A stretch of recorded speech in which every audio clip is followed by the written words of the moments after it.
What's up, guys? Welcome back to the channel. Do you have a mower with a deck belt that keeps breaking or shredding? I'm going to tell you, it's probably the most common reasons mowers would come into the dealership.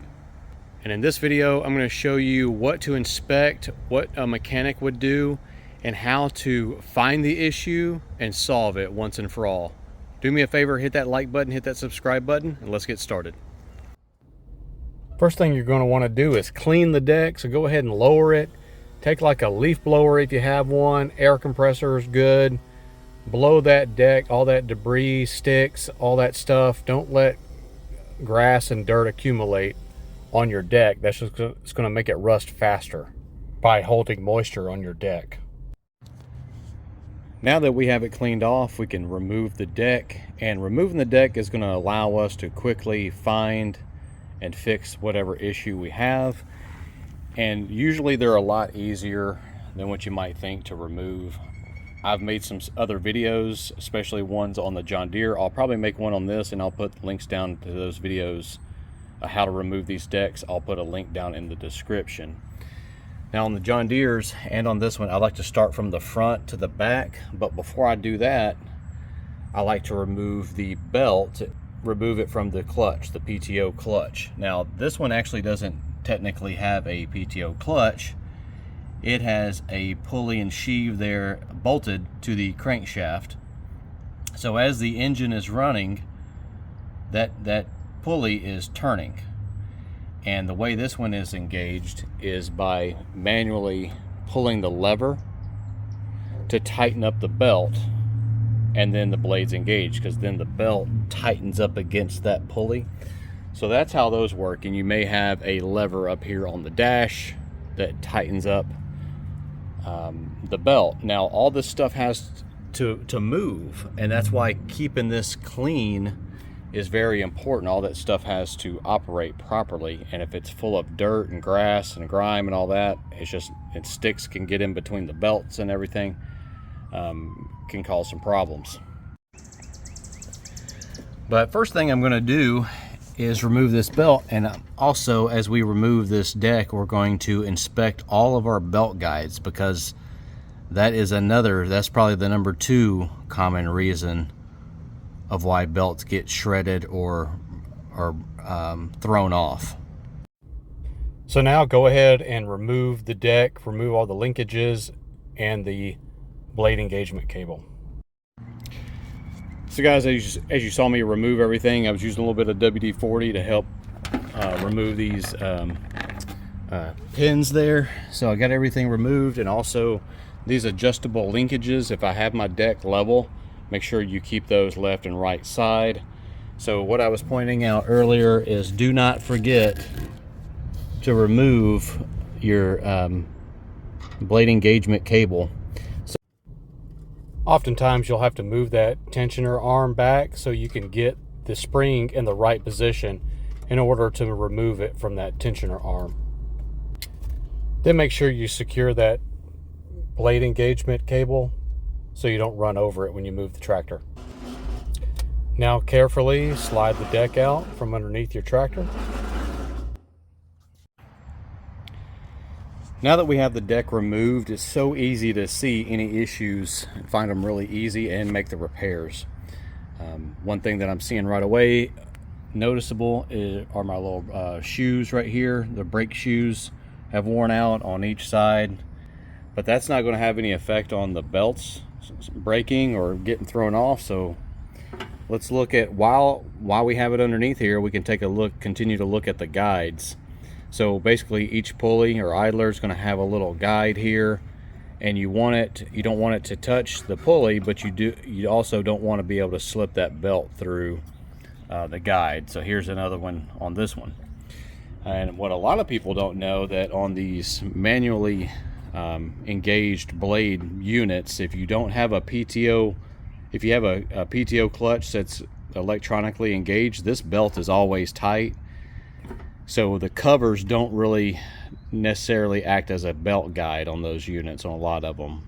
And not all of the manually activated have covers that act as guides, but on like the John Deere's, those plastic covers over the spindle, you have to have them on there, because once you loosen it, it'll let that belt go below that sheave or that's bolted to that spindle. Same with this Cub Cadet, this metal cover here. It's so close that if I didn't have these on here, chances are the belt's going to come off. It might engage fine, and then once you disengage it and all that shock goes through there, it might just fall below that, and that might be your issue. And here that I've got these spindle covers removed, you can see the little spots in there where the belt has been touching it. Once it gets loose like it is right here, it would come off of there. And here's another reason why to keep it clean. You know, this thing has to move, this tensioner arm. You got that spring right there. This needs to be able to move. So this is where the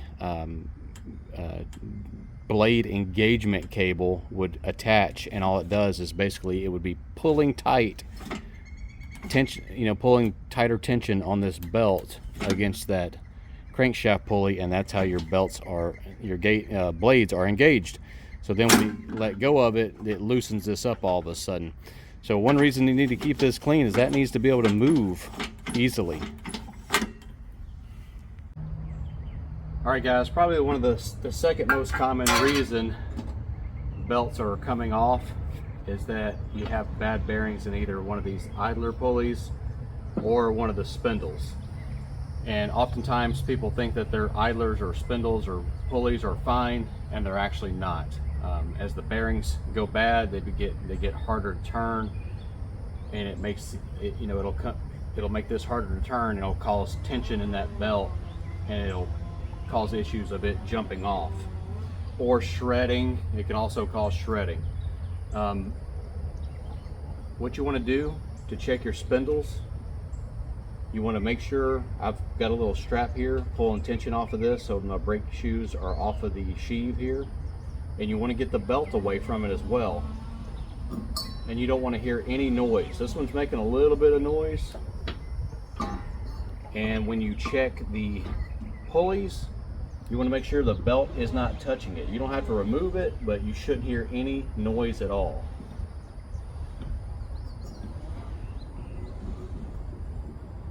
Hear just a little bit of bearing noise in that one, but not enough to cause a belt issue. Now another thing that people do often is they don't realize that this is a V-groove belt. So there's a V-groove here, and on the other side it's flat. So the flat side of the belt goes around these wide edge pulleys, and the V-groove goes inside of these V-grooved sheaves that are on top of the spindles and some pulleys. Another thing to do is check your belt condition. If it's cracked, stretched, chances are it's not engaging or disengaging properly. And once these belts get twisted, like if you install this and there's actually a twist in the belt and you've run it with it twisted, chances are you're never going to get it to operate properly again. Once it gets twisted, it'll try to stay twisted like that. Now let's say, for example, you get to this spindle over here and it doesn't turn, or it's hard to turn. Chances are you may have run over something. I've seen people run over t-shirts, ratchet straps, rope, chain link fence, all kinds of stuff. So now we can flip it over and inspect the blades. And while you're over here, I would suggest also just inspecting the deck. Look for any broken welds, anything that's loose. It will eventually happen. These things only have so much life in them. They're only so thick, and they get rusted out, and they're in a harsh condition. So eventually these things are going to break off. All right, once you get the deck upside down, you'll instantly be able to see if your blades are mangled up or banged up real bad. If you have something wrapped around the spindles, that's a common thing I'll see. T-shirts, rope, twine, water hoses, everything, tarps, twine, I said rope, all kinds of stuff will get wrapped up around those things. It's a really common thing. And what happens is if you hit something or if it gets wrapped up, all of a sudden that spindle is going to stop on that belt, and that power's got to go somewhere. So most likely that belt's going to jump off. So flip it over, check that out, and then while you're there, go ahead and check to see if you have bent blades. So you can look at, see these two edges are lining up pretty good. So I'll flip this one around to the other side of that blade, and it's lined up pretty good. And then this one here lined up okay. So we got a bent blade somewhere. There's not, see how these two aren't lining up, or the shell could be bent. And finally guys, one other thing, if you're still having some issues, is check to make sure that these are not clogged up with some, you know, junk, debris or something. I've seen that happen before. I've actually seen some of these wear out before. Those sheaves on those pulleys, they might get something lodged, stuck inside, like a piece of wood, and cause the belt to come off. But guys, that's pretty much it. I mean, if you cover all that, I can't think of any other reason why your belt would come off or get shredded. Now, there are a few that you can adjust the tension. So you can adjust the tension before you apply the tightening tension to engage the blades.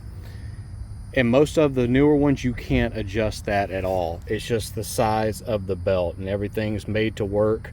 So there's no really, you know, adjustment on the belt before it's tightened up. And on this one, like you can see, they always look super loose. And that's how it's supposed to be really before it cuts just fine. So number one, check if the deck is clean. Check your bearings, check your belt guides. Make sure nothing's clogged up, wrapped up around the spindles. Make sure you don't have any twisted or broken brackets on the shell.